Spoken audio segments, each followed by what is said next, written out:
Hello, my name is Emma. I'm a practicing Catholic and I'm also going to a different house of worship every week.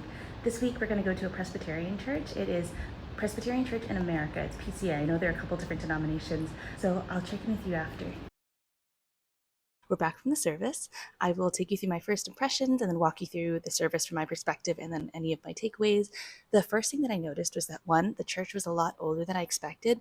So my understanding is that this particular church is pretty new, but the building that they use is much older. So it had these huge vaulted ceilings and this stone exterior and all this beautiful wood boning. Is that the word? And the arches inside. And it had a big stage at the front of the church where there was a band playing, and the band played contemporary Christian music. I think they played the one song that I did know was Be Thou My Vision, but it was more of a modern kind of like rocky feel to it. Another thing that I noticed that I was really excited about is that this church was packed. So this was one near college campus, so a lot of it was college students. You don't see that as much nowadays. So it was really cool to see so many young people invested in faith.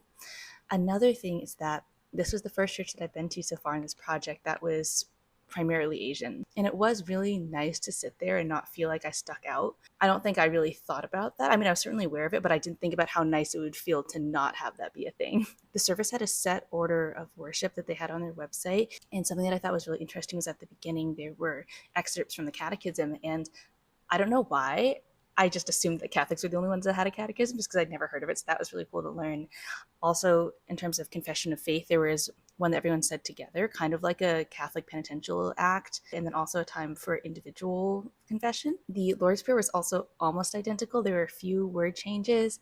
And the readings in this church, which I also found interesting, was it was reading a whole set of verses. So this one was Deuteronomy 4:1-14 and 32-40, and then a reflection back on those verses rather than having a sermon be the main thing and then like weaving in different parts of different chapters, if that makes sense. I really enjoyed this sermon. So it was talking about how it's part of a series. It's talking about how it's important to understand Deuteronomy in order to understand what God's vision for our future is.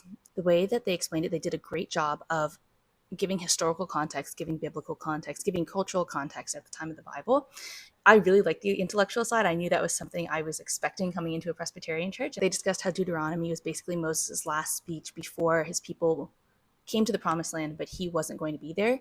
So he was looking at the future, looking at new leadership, and they drew this great parallel of us right now. So the three things, well, the first one was repeatedly remembering the story of God's covenant, being ready to tell the story of faith from our own personal perspective, from our church, and then also from the larger Christian community. And I totally agree that we should always know what we believe in and why we believe in it and be ready to talk about it.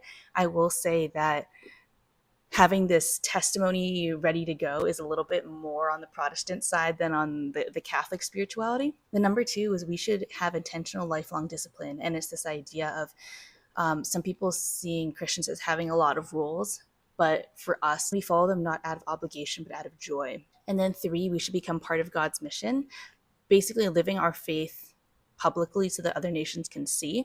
And he didn't say that as like, oh, go stand and like with a megaphone and yell at people. It was like living your life to the fullest. And when you are so happy, when you are so full of joy, when you're doing so much good, people will become interested and wonder and start to seek out God, or at least that's the goal.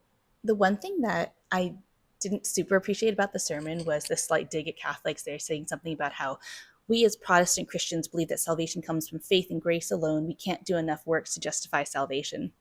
So I think that's totally fine that we have different ideas of what gets us to heaven. What I didn't appreciate was the obvious dig at Catholics, and two, the fact that it was untrue. The Catholics also agree that we can't just do enough works to achieve salvation. All these works come from our love for God and our love for neighbor, and that a good, holy life has both of these, but it's not a scorecard. And I think that's the way that it was presented. If you're actually interested in this, maybe don't take my word for it. That's just kind of my rant. Go look this up for yourself. But what frustrated me about this was two things. He's in a teaching position. He's in a position of authority.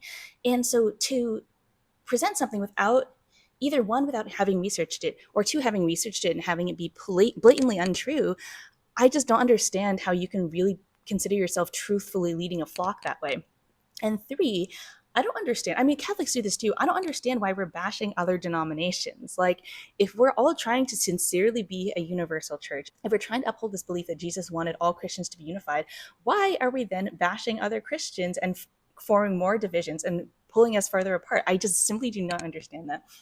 But anyway, That is honestly my only rant. Honestly, I really did enjoy that service. I really love the style of the pastor. I like that there was a set order, and I think that just comes from my Catholic background. And as I said to my friends, if this was a Catholic church, I'd definitely be coming back every week.